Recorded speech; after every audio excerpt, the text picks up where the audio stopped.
This is one crazy, vulgar movie, and I really liked it.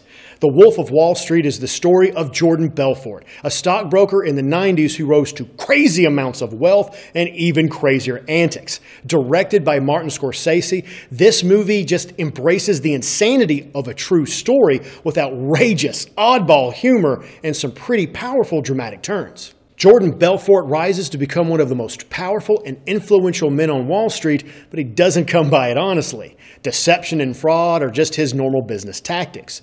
The movie shows how this wicked financial genius rises to power from a young broker trying to get noticed to a man who runs and owns his own firm, has a mansion, a yacht, a beautiful wife, and an appetite for women and drugs that would make Scarface blush. However, his illegal business practices and his wild lifestyle have drawn the attention of the federal government. Will the wolf fall just as quickly as he rose? When this movie came out, there was a ton of heat on it. People either loved it or they hated it. When it came to the stream, I decided I have to see this, and I'm so glad that I did. I really enjoyed the humor that really is the core of this movie, but also the serious feel it would swerve in and out of. Belfort's life is one of greed and debauchery and more greed and even more debauchery, so shooting it as a drama wouldn't have worked. By using comedy, we get to see the depravity of these people's lives, and we actually become interested in them. We even care about some of them because we're laughing at and with them. The dialogue and interplay between the cast is wonderful. It's rapid fire, yet it feels natural. I found out that they made up most of the dialogue, they improvised it on the set, and I think that adds to the humor.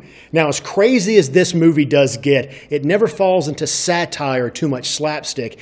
It is serious at times. We see Belfort dealing with the consequences of his lifestyle and his actions.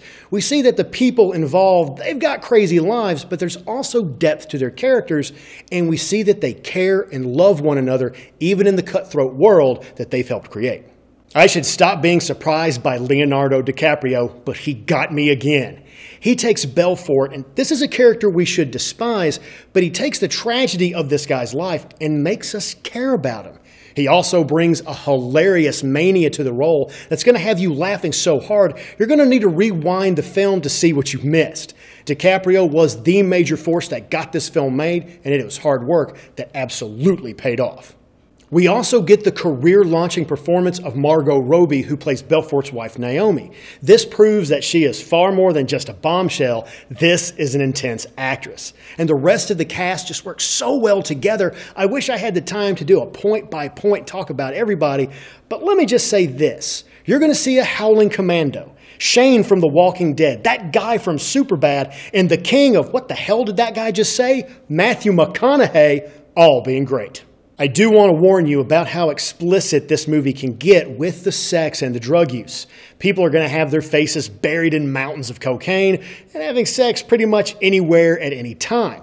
The director chose to add this into the film because he wanted to show how insane these guys' lives really were. They were also able to pull this off because they financed this film independently. Now, even for a guy like me, there were scenes that were like, oh yeah, other scenes were like, oh no, but this movie remained excellent at all times. The Wolf of Wall Street shows me why I should have studied finance in college. It is a truly entertaining film that pulls off complete and total anarchy and excellent filmmaking at the same time. A top talent director and an A-list actor got together and made a wonderful comedy about a shockingly true story.